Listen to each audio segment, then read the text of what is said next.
ہے آج بھی زمانے میں چرچا حسین کا، چلتا ہے ساری دنیا میں سکہ حسین کا۔ بھارت میں گر وہ آتا تو بھگوان کہتے ہم، بھارت میں گر وہ آتا تو بھگوان کہتے ہم۔ ہر ہندو نام پوجا میں جپتا حسین کا، ہر ہندو نام پوجا میں جپتا حسین کا۔ راون کی طرح مٹ گیا دنیا سے تو یزید، لیکن دلوں پہ آج بھی ہے قبضہ حسین کا۔ سر اپنا جو پٹکتی ہے پیاسوں کی یاد میں، لیتی ہے نام گنگا و جمنا حسین کا۔ جے سنگھ پناہ مانگے گی مجھ سے چتا کی آگ، جے سنگھ پناہ مانگے گی مجھ سے چتا کی آگ۔ مر ہندو ہوں میں ہندو ہوں مگر ہوں شیدا حسین کا، ہے آج بھی زمانے میں چرچا حسین کا۔ ایک ہندو کا اظہار عقیدت ہے اس کے مذہب کے مطابق، اس کے ایمان اور اس کے عقیدے کے مطابق۔ محرم کی گھڑیاں حضرت امام حسین، ان کے قافلے، ان کی محبتوں کے ساتھ بہت نمایاں ہوئیں۔ لیکن اگر محرم کو ہم ازل سے دیکھیں تو حضرت آدم علیہ السلام زمین پہ جو تشریف لائے محرم کے مہینے میں آئے۔ نوح علیہ السلام کو جو کشتی میں کنارہ ملا محرم کے مہینے میں ملا، اور لوط علیہ السلام کی قوم کو آخر کار ان میں سے جتنے لوگوں نے توبہ کی محرم کے مہینے میں، ابراہیم علیہ السلام کو آگ سے نجات محرم۔ ایک پوری تاریخ ہے ایک پیچھے محرم کے مہینے کے تقدس کی، احترام کی، حرمت کی، ایک پورا نظام ہے۔ اور محرم کے ساتھ امام حسین کی نسبتیں، حضرت حسین بن علی بن ابی طالب، ان کی نسبتیں بہت عجیب ہیں۔ اب سوچنے کی بات یہ ہے کہ انہوں نے ہمیں دیا کیا ہے۔ امام حسین کی زندگی کا سب سے پہلا نظام تقوی ہے، اور تقوی نیکی کرنے کو نہیں کہتے۔ کسی نے حضرت عباس رسول اللہ صلی اللہ تعالی وسلم کے چچا، ان کے بیٹے حضرت عبداللہ بن عباس سے پوچھا تقوی کس چیز کا نام ہے؟ تو پوچھا نہ کرنے کا نام ہے، کرنے کا نام تو نہیں ہے۔ فرما دیجئے کیا کرنے کا نام، کیا نہ کرنے کا نام؟ فرمایا تقوی گناہ نہ کرنے کا نام ہے۔ ایک بندہ بہت زیادہ نیکیاں کرتا ہے اور پھر بہت گناہ کرتا ہے، اس کو متقی نہ کہا جائے گا۔ فلسفہ حسین تقوی کا نام ہے، فلسفہ حسین قربانیوں کا نام ہے۔ فلسفہ حسین پانی نہیں مل رہا، پیاس کی شدت ہے، میں اس جگہ کو جا کے خود دیکھ کے آیا ہوں، کربلا کی ان وادیوں میں، لیکن اس بات کا اس پیغام کا نام ہے کہ وہاں حرام نہیں چلے گا، وہاں مشکوک نہیں چلے گا، وہاں حلال طیب اور طاہر زندگی چلے گی۔ ایک نظام ہے۔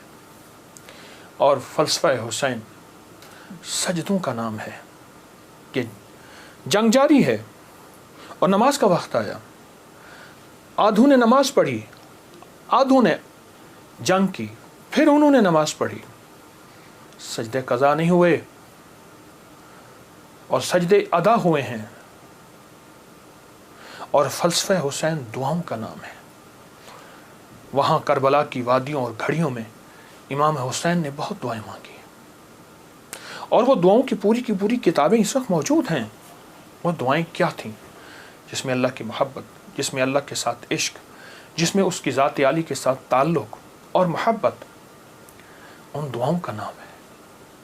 اور فلسفہ کربلا کا ایک پیغام دیتا ہے کہ خیال کرنا، جب ایک طرف حق ہے اور ایک طرف ناحق ہے، اور وہ حق حلال کی شکل میں آئے، طیب طاہر کی شکل میں آئے، حلال کی شکل میں، طیب طاہر کی شکل میں آئے، تو پھر حلال کبھی نہ چھوڑنا، اور حرام کے اوپر تمہیں کائنات کیا تخت مل جائے، اس کو کبھی اس کے قریب نہ جانا۔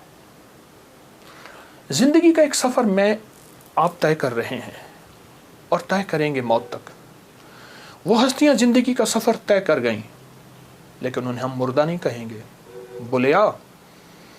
بلیا سی مرنا نہیں گور پہ آ کوئی ہو، کہ ہم مرنے والے نہیں ہیں، اللہ کے عاشق ہمیشہ زندہ ہوتے ہیں، اور اللہ کے عاشق ہمیشہ زندہ ہوتے ہیں اور زندگی کا سفر طے کرتے ہیں۔ عاشق ہمیشہ زندہ ہوتے ہیں، اور عاشقوں کی زندگی ہی اصل زندگی ہے، اور وہ زندگی ایسی زندگی ہے جس زندگی کے بعد موت نہیں ہے۔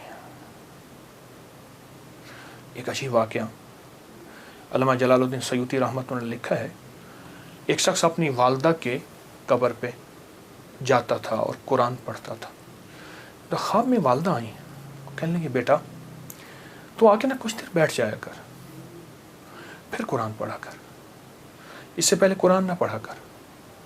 کیوں؟ جب تو آتا ہے قرآن کا نور تجھے گھیر لیتا ہے، بیٹا میں تجھے دیکھ نہیں سکتی، تیرے قرآن پڑھنے سے میری قبر نوری، نورانی، روحانی، اس میں روشنی، اس میں برکت، لیکن میں تجھے دیکھنا بھی چاہتی ہوں، ماں ہوں، ماں کی مامتا بیٹے کو دیکھ کے بھی کلیجہ ٹھنڈا کرتی ہے۔ یہ زندہ ہوتے ہیں، ان کو موت نہیں آتی، انتقال ہوتا ہے، انتقال کہتے ہیں منتقل ہوتے ہیں ایک عالم سے دوسرے عالم، یہ عالم شہود ہے، عالم ارواح سے آئے ہیں ہم، اور عالم برزخ کا سفر ہمارا جاری ہے، آنے والا ہے، جس کا نام موت ہے، فنا ہے۔ ان ہستیوں نے ہمیں ایک پیغام دیا، ان ہستیوں نے ہمیں ایک زندگی کا سبق دیا کہ کبھی بھی زندگی میں اگر یہ نظام آ جائے تو پھر حلال اور حرام کی پہچان کرنی ہے، پھر حق اور ناحق کی پہچان کرنی ہے، اور حلال اور حرام میں اگر کنبا جا رہا اور معصوم بچے جا رہے، اور پھر یہ نہیں دیکھنا کہ کون جا رہا، پھر دیکھنا یہ ہے کہ اللہ کی راہیں، سچی راہیں کون ہیں اور کہاں ہیں اور کیسے ہیں۔ امام حسین کی زندگی میں اور ان کا جتنا بھی قافلہ تھا، ان کی زندگی میں کچھ وظائف بھی ملتے ہیں جو میں لوگوں کو بہت بتاتا ہوں، اور اس سے بہت فائدہ ہوتا ہے اور اس سے بہت نفع ہوتا ہے۔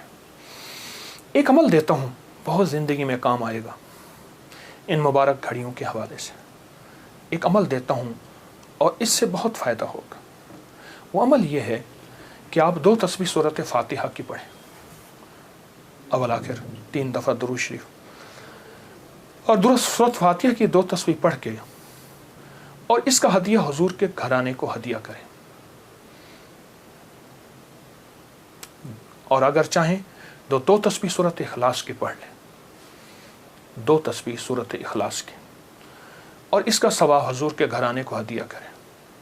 اور یہ سورۃ اخلاص کا پڑھا ہوا ہدیہ اللہ کی رحمت سے نوروں میں، برکتوں میں اور اللہ کی رحمتوں میں پہنچتا ہے 100%، اور حضور کے گھرانے کو ہدیہ کریں۔ اور حضور کے گھرانے میں حضور کی بیویاں، بیٹیاں، داماد، نواسے، نواسیاں، یہ حضور کا گھرانہ ہے، اور اس حضور کے گھرانے میں یہ حسینی قافلہ بھی حضور کا گھرانہ ہے۔ ان کو ہدیہ کریں حضور کے گھرانے کو، اور جو مراد مانگے اللہ عطا کرتا ہے، اور یہ مسلسل عمل کرتے رہیں۔ آپ دن کے کسی وقت صبح شام 2 تسبیح سورۃ اخلاص پڑھ لیں، ہر دفعہ بسم اللہ الرحمن الرحیم 7 پڑھیں، اور اول آخر درود پاک پڑھیں، اور پھر یہ تسبیح آپ ان کی خدمت میں ہدیہ کر دیں۔ آپ کا کوئی مسئلہ ہے، آپ کی کوئی مشکل ہے، آپ کی کوئی پریشانی اور ناممکن ہے، اس مسئلے، مشکل اور پریشانی میں یقیناً آپ کے لیے خیر کی، برکتوں کی اور رحمتوں کی اور خوشیاں خوشحالوں کی راہیں کھلیں گی۔ بے اولاد ہیں، بے گھر ہیں، بے در ہیں، درد مند ہیں، مریض ہیں، کوئی افاقہ نہیں ہو رہا، جادو، جنات، اثرات، بندشیں، ناکامیاں، مشکلات، راستے بند ہیں، کوئی زندگی کی مشکل ہے جہاں آپ کہتے ہیں کہ بس ہم ٹھہر گئے ہیں اور اس کا حل صرف موت ہے، اس کے علاوہ کوئی راستہ نہیں، تو آپ بہت زیادہ حیرت انگیز یہ وظیفہ اور بہت حیرت انگیز یہ تجربہ پائیں گے، اور اس کی برکات پائیں گے۔ چند دن، چند ہفتے زندگی میں اس کو شامل کریں۔ میرا تو مشورہ تھا کہ ساری زندگی اس کو اپنی زندگی میں، ساری زندگی اس کو اپنی زندگی میں شامل کر لیں، ساری زندگی اس کو اپنی زندگی میں شامل کر لیں۔ آپ گمان نہیں کر سکتے کہ آپ کو اس کا نتیجہ، اس کا رزلٹ کیا ملے گا، گمان نہیں کر سکتے، آپ سوچ نہیں سکتے۔ اس کی خیریں آپ کو کیا ملیں گی، اس کی برکتیں آپ کو کیا ملیں گی۔ میرے پاس اتنے تنگ دست اور پریشان لوگ آئے جو زندگی کی بازیاں ہار چکے تھے اور جو خدا نہ خواستہ خودکشی کا سوچتے تھے اور برے برے خیال آتے تھے۔ میں نے انہیں کہا کہ 2 تسبیح صبح 2 تسبیح شام پڑھ لو، اگر صبح شام پڑھ لیں تاثیر بڑھ جائے گی۔ اور ہاں ایک چیز اور بھی عرض کروں گا اس شہادت حسین کی نسبت سے، قافلہ حسینی کی برکات کی نسبت سے ایک چیز اور بھی عرض کروں گا، اگر یہی سارا دن پڑھتے رہیں یعنی 2 تسبیح صبح شام پڑھ لیں اور سارا دن اس کے علاوہ کھلا پڑھتے رہیں تو اس سے ایک فائدہ اور ہوگا، اور وہ فائدہ یہ ہوگا آپ کو، اور حیرت انگیز فائدہ ہوگا کہ آپ کی تاثیر زیادہ ہوگی، مسائل جلد حل ہوں گے، مشکلیں دور ہوں گی، پریشانیاں دور ہوں گی، اور آپ کو زندگی میں خیر کے موقع زیادہ ملیں گے، ترقیاں اور کامیابیاں بڑھ چڑھ کے ملیں گی۔ ان ہستیوں نے اللہ سے مانگنا سکھایا ہے، اللہ سے لینا سکھایا ہے، اور اللہ کے خزانے بھرے ہوئے ہیں۔ ان ہستیوں نے وہ زندگی کا سفر سکھایا ہے، عاشورہ کا ڈھل جانا، سغرا کا وہ مر جانا، اصغر تیرے سینے میں برچھی کا اتر جانا، یہ کہانیاں سچی ہیں۔ یہ سبق دے کے انہوں نے اللہ کے ساتھ جڑنا سکھایا ہے، اللہ کے ساتھ جڑنا سکھایا ہے، اور وہ ایک پیغام دے کر گئے ہیں کہ خیال کرنا گردش ایام جو بھی آئے، عروج ہو یا زوال ہو، موسم موافق ہو یا نہ موافق ہو، زندگی کے سفر میں اللہ کو نہیں چھوڑنا، اور اس کے راستے نہیں چھوڑنے، اور اس کی سچی راہیں نہیں چھوڑنی، اور وہ سچی منزل نہیں چھوڑنی۔ روایات میں آتا ہے کہ جس دن واقعہ کربلا ہوا ہے اس دن 3 گھنٹے دعا مانگی حضرت امام حسین نے، 3 گھنٹے دعا مانگی۔ کس سے مانگی؟ کس سے مانگا؟ کس کو چاہا؟ مانگنا ہے، رونا ہے، گڑ گڑانا ہے،